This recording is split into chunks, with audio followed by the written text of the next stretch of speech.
Hi, welcome to London. How are you? I'm fine. Good. Could you first of all summarise the film in sort of one sentence? The Whole is about a family, a dysfunctional family of mom and two boys who moved from a big city into a small town for reasons that are slightly mysterious. And the kids are resentful and bored about being in the new town.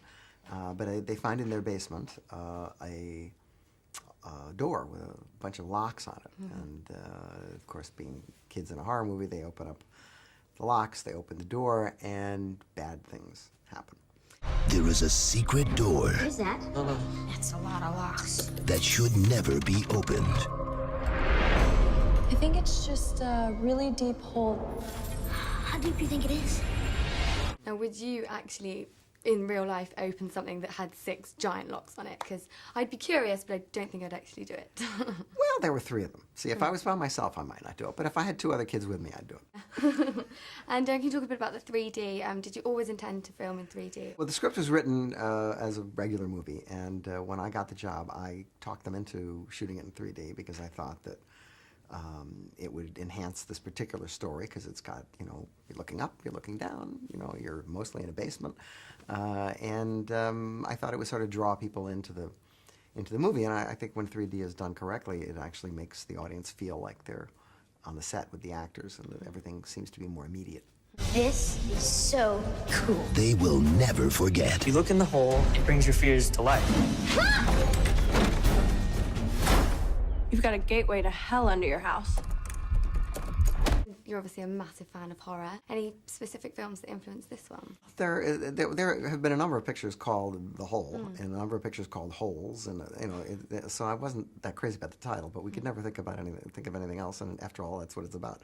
There are a couple of references in it to earlier movies, particularly a Mario Bava movie called Kill Baby Kill, which had a little boy in it playing a ghost of a little girl, and we have something similar in our picture.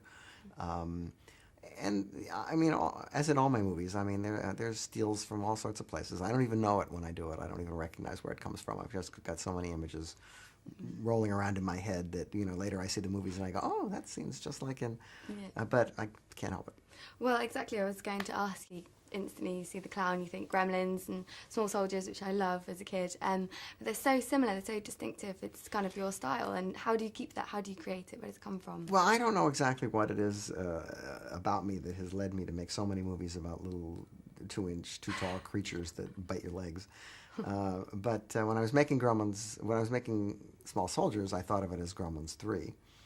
And then when I was making Looney Tunes, I thought of it as Gremlins 4, because again, I was working with cartoon characters who were only up to the Brendan Fraser's legs. So then I must confess that on the set of this movie, when I was doing the stuff with the clown, I was having a big deja vu, a big Gremlins 5 deja vu. It came after me. What? It's trying to get up here. I was looking for you. The cast, fantastic. I loved the boy, Nathan, and obviously Chris. He's gorgeous, you know, all the girls are going to like him. But how did you come about casting them? How did that go? Well, you know, in movies like this, there's often at the first blush, they say, well, who can we get that's famous, that's 17 years old? And then you go through your Miley Cyruses and your Hilary Duffs, and they're all people who A, aren't available, and B, cost too much money, and C, have baggage, because that's the famous star. And that's not the kind of movie we're doing. We're doing a movie where you're supposed to identify with these kids as real kids that could be living next door to you. So the trick is to try to find people who are good, but not that well known. And we auditioned Chris and Haley together, and they seemed to spark to each other, and they both ended up getting the parts. And then Nathan I had seen in the Batman movie where he played Gary Oldman's son, and he is just a remarkable little actor. I mean, he's not since I worked with Ethan Hawke when he was just starting out have I seen a kid who was so professional. So it was. I love working with kids. It's a lot of fun. Life was ridiculously boring before you moved here. The pace of the film's really, I really enjoyed that. You know, I didn't know what was going to happen. I was interested the whole way through, and I mean halfway through, when you obviously see the girl and then you see the belt, it almost thought it was going to go in a completely different direction and be quite a serious, you know, subject matter, but you kind of draw it in, and it is still for kids, teenagers. How do you think you managed to achieve that, but still have quite a serious subject Well, matter? without giving anything away, there are some dark elements to the story that that we were a little worried might not be appropriate for certain audiences. But then the way we presented it, the movie works on one level for adults, and then it works on a slightly different level for kids. And so there is at heart a very bleak backstory to the movie. But the way it's presented, I think the audience picks that, the adults pick that up, and the kids, it's on much more of a horror movie level for them. I have to ask, what are you afraid of?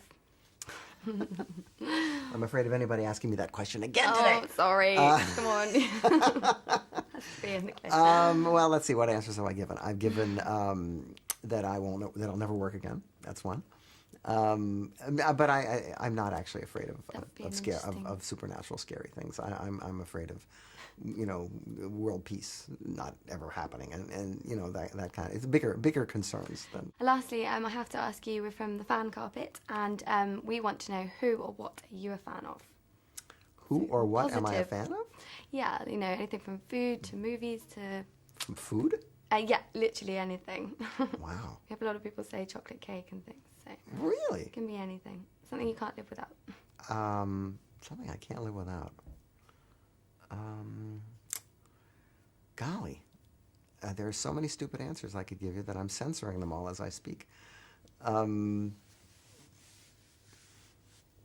Movies. From the director of Gremlins He took Lucas down there. I have to go get him. comes the 3D movie event of the year.